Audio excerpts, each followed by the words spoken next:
សំណួរទី2ដែលខ្ញុំទទួលបានហ្នឹងគឺអ្វីទៅជាផលល្អនិងផលប៉ះពាល់នៃការ multitask អញ្ចឹងខ្ញុំនឹងលើកពីចំណុចដែលមិនសូវល្អមុនចុះហើយចាំយើងនិយាយពីចំណុចល្អតាមក្រោយអញ្ចឹងនៅពេលណាដែលយើងជាមនុស្ស multitask យើងអត់សូវផ្ដោតអារម្មណ៍បានល្អទេព្រោះដោយសាររឿងអីក៏យើងអាចធ្វើបាននៅពេលណាដែលយើងបែងចែកអារម្មណ៍យើងទៅច្រើនផ្នែកយើងអត់មានកន្លែងណាមួយដែលយើងផ្ដោតអារម្មណ៍យើងទៅខ្លាំងទេអញ្ចឹងវាក៏ប៉ះពាល់មកដល់ការធ្វើការងារយើងដូចគ្នាចំណុចទី2ហ្នឹងគឺជាញឹកញាប់តែងតែឃើញខ្លួនឯងហ្នឹងដូចជាវែងដូចជាដើរនៅលើផ្លូវមួយដែលមានផ្លូវបំបែកច្រើនណាហើយយើងអត់ដឹងថាតើយើងគួរតែ take road មួយណាអត់ដឹងថាយើងគួរតែដើរទៅផ្លូវមួយណាដែលចំណុចមួយទៀតដែរនេះខ្ញុំសង្កេតមើលពីខ្លួនឯងណានៅពេលណាដែលយើងធ្វើរឿងច្រើនពេកយើងឆាប់ហត់យើង exhausting មានន័យថាបើយើងផ្ដោតតែរឿងមួយកម្លាំងយើង 100% គឺយើងផ្ដោតធ្វើតែរឿងនឹងមួយហ្មងប៉ុន្តែនៅពេលដែលយើងធ្វើរឿងច្រើនកម្លាំងរបស់យើងមាន 100% យើងត្រូវបែងចែកអានេះ 20% អានេះ 30% អានេះ 40% អានេះ 50% អញ្ចឹងវាធ្វើឲ្យយើងនឹងបែងចែក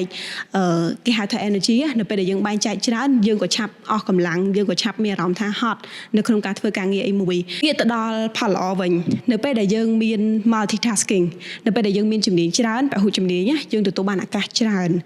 ព្រោះ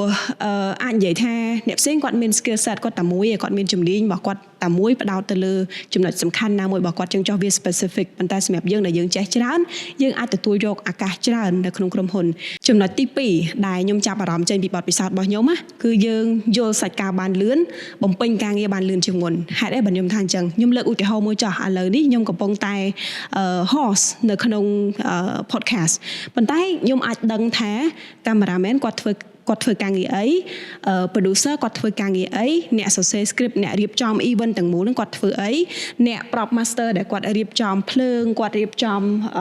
អីវ៉ាន់ផ្សេងៗដែលគាត់តុបតែងនៅខាងក្រោយហ្នឹងតើគាត់មានតួនាទីធ្វើអីនៅពេលដែលយើងដឹងអាសាច់រឿងទាំងអស់ជាប្រព័ន្ធណាដើម្បីកើតជា product មួយដែលអ្នកនរគ្នាកំពុងតែមើលហ្នឹងយើងនឹងយល់សាច់រឿងបានច្រើនជាងមុនហើយការងាររបស់យើងក៏វារលូនទៅមុខបានលឿនជាងមុនដែរព្រោះយើងយល់ពីទុក្ខលំបាករបស់អ្នកដទៃនិយាយស្រួលស្ដាប់ឧទាហរណ៍ថាខ្ញុំនៅតែមុខកាមេរ៉ាតែខ្ញុំអត់ដឹងថា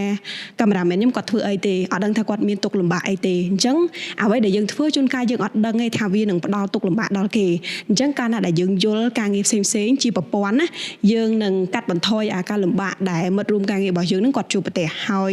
បើសិនជាយើងកាត់បន្ថយភាពលំបាកបានការងារនឹងវានឹងទទួលបានលទ្ធផលល្អហើយលឿនជាងមុនទៀតចំណុចល្អមួយទៀតដែរគឺយើងអត់សូវធុញជាមួយនឹងការងារអានេះបទពិសោធន៍ជាក់ស្ដែងរបស់ខ្ញុំ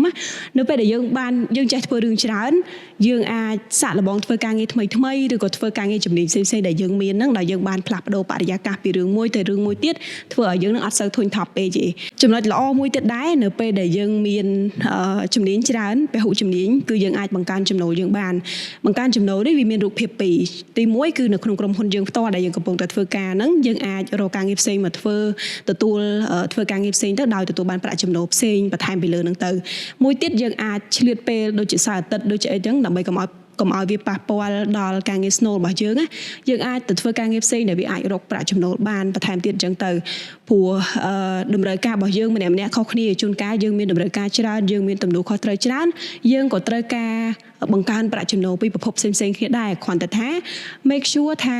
ការងារក្រៅរបស់យើងនឹងវាអត់ប៉ះពាល់ឬក៏វាអត់ប្រឆាំងគ្នាវាអត់ប្រកួតប្រជែងជាមួយនឹងការងារ snow ដែលយើងកំពុងតែធ្វើហ្នឹង